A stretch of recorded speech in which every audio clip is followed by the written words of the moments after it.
आज हम worksheet number 8 करेंगे साइंस की। तो माइक्रो ऑर्गेनिजम्स के बारे में थोड़ा सा और हम जानेंगे, ठीक है, कि माइक्रो ऑर्गेनिजम्स एक्चुअली में है क्या।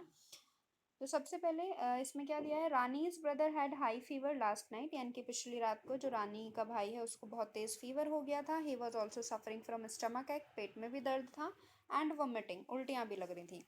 हर mother took him to doctor, यानी कि उसकी मम्मी जो थी उसको डॉक्टर के पास लेके गई। Doctor said that an antibiotic tablet और an injection needs to be given, यानी कि इसको क्या देना पड़ेगा, एंटीबायोटिक टैबलेट्स देनी पड़ेंगी और एक इंजेक्शन भी देना पड़ेगा। अब यहाँ से हमें पता चला कि अच्छा एंटीबायोटिक भी कुछ होता है, तो उसके बारे में देखते हैं हम। Antibiotics are medicine made from microorganisms like bacteria और fungus. These antibiotics either kill or stop the growth of disease causing microorganisms. Example streptomycin, tetracycline, penicillin etcetera. Means क्या होता है, एंटीबायोटिक्स जो होते हैं वो ऐसी दवाइयाँ होती हैं जो माइक्रो ऑर्गेनिजम्स की हेल्प से ही बनी है, जैसे बैक्टीरिया या फिर फंगस हम कह सकते हैं। और ये जो दूसरे डिजीज कॉजिंग माइक्रो ऑर्गेनिजम्स हैं उनको या तो रोक देती हैं बॉडी में या फिर उनको किल कर देती हैं, मार देती हैं। जैसे कुछ एग्जांपल्स हैं स्ट्रेप्टोमाइसिन, टेट्रामाइसिलिन और penicillin. We can also control many diseases in plants and animals with the help of antibiotics, यानी कि बहुत सारी बीमारियां हैं जो प्लांट्स में और एनिमल्स में होती हैं जिन्हें हम एंटीबायोटिक्स की हेल्प से रोक सकते हैं। तो यहाँ पर हमने एक नाम लिया था एंटीबायोटिक में, पेनिसिलिन। तो पेनिसिलिन जो होती है was the first antibiotic discovered by Alexander Fleming, यानी कि एलेक्जेंडर फ्लेमिंग एक साइंटिस्ट थे। तो इन्होंने जो पहली एंटीबायोटिक दवाई थी, ठीक है, बायोटिक, एंटी का मतलब खिलाफ काम करना, और किसके, बायोटिक मीन्स बैक्टीरिया, इनकी बैक्टीरिया जो हैं उन्होंने जो हमें क्या किया, बीमारी पैदा की है, तो उनको जाके वो स्टॉप कर देगी, ठीक है। You must have heard about pulse polio vaccine और कोरोना वैक्सीन इन न्यूज़पेपर और टेलीविजन, यानी कि आपने देखा होगा पल्स पोलियो वैक्सीनेशन भी आ गई थी, है ना, वैक्सीन। अब क्या है, सबसे ज़्यादा जो आ रही है वो क्या है, कोरोना वैक्सीन, क्योंकि सब लोग परेशान है कोविड की वजह से। तो ये क्या है, ये भी माइक्रो ऑर्गेनिजम्स की हेल्प से ही बनी हुई है। अब यहाँ से हम थोड़ा सा देखेंगे वैक्सीनेशन के बारे में।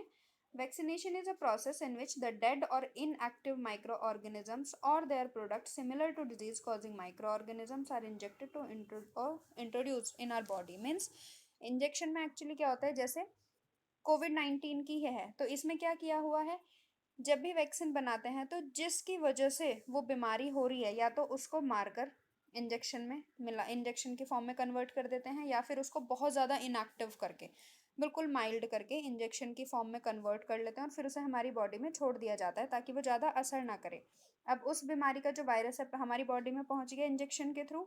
अब हमारी बॉडी का जो डिफेंस मैकेनिज्म है, एंटीबॉडीज जो है हमारी, वो क्या करेंगी, उन्हें पता चलेगा अच्छा बाहर के इन्वायरमेंट में कुछ ऐसी बीमारी है जिसमें कुछ कुछ असर ऐसे हैं, ठीक है, तो वो उससे खुद को तैयार करेगी लड़ने के लिए। अपना इम्यून सिस्टम क्या करेगा, स्ट्रांग बनाएगी वो, जिससे ताकि जब असलियत में वो वायरस हमारे शरीर के अंदर जाए तो कुछ भी असर ना दिखा पाए, ठीक है। This helps the body to prepare its defence mechanism antibodies to be able to fight against the disease in future, thus make us immune against the disease, यानी कि खुद जो हमारा डिफेंस मैकेनिज्म है वो खुद को स्ट्रांग कर लेगा और जिसकी वजह से उस बीमारी से हम बच पाएंगे। Small children are vaccinated at young age so that their body prepare itself to fight against the disease, यानी कि छोटे बच्चों में कम एज में ही बहुत सारे इंजेक्शन आपने देखे होंगे लगाए जाते हैं बच्चों को, वो इसी वजह से ताकि बड़े होकर उन्हें कोई बीमारी ना हो। एडवर्ड जेनर थे साइंटिस्ट जिन्होंने पहली बार वैक्सीन की खोज की थी और सबसे पहले स्मॉल पॉक्स की वैक्सीन आई थी, ठीक है। व्हाट आर एंटीबायोटिक्स, तो ऊपर लिखा हुआ है डेफिनेशन, एंटीबायोटिक्स क्या है, आप वहां से डेफिनेशन देख के लिख दोगे, वर्कशीट समझ में आ गई होगी तो। सेकंड है who discovered antibiotics for the first time, ठीक है, तो इसको आप क्या करोगे, आप इसका आंसर लिखोगे, सब कुछ वर्कशीट में है, आपको वर्कशीट अच्छे से समझनी है, ठीक है, दिख रहा होगा आंसर। थर्ड क्वेश्चन है how does an antibiotic work, antibiotic work कैसे है, ठीक है, तो क्या हुआ है यहाँ पे है, ये एंटीबायोटिक आइदर किल और stop the growth of disease causing microorganisms. Fourth है what is vaccination, can you ask your parents and write names of few vaccine that were given to you. Means vaccination क्या है, तो देखो answer सारा लिखा हुआ है आपकी वर्कशीट में ही, एक प्रोसेस है जो जिसकी वजह से dead or inactive micro organisms हमारी बॉडी में इंट्रोड्यूस किए जाते हैं, ठीक है। और कुछ पेरेंट्स की हेल्प लेनी है, किस लिए, कि आपको कुछ वैक्सीन्स के नाम बता सकें जो आपको बचपन में लगी होंगी, ठीक है, इन्हें आप अपने नोटबुक में करोगे अब। Thank you.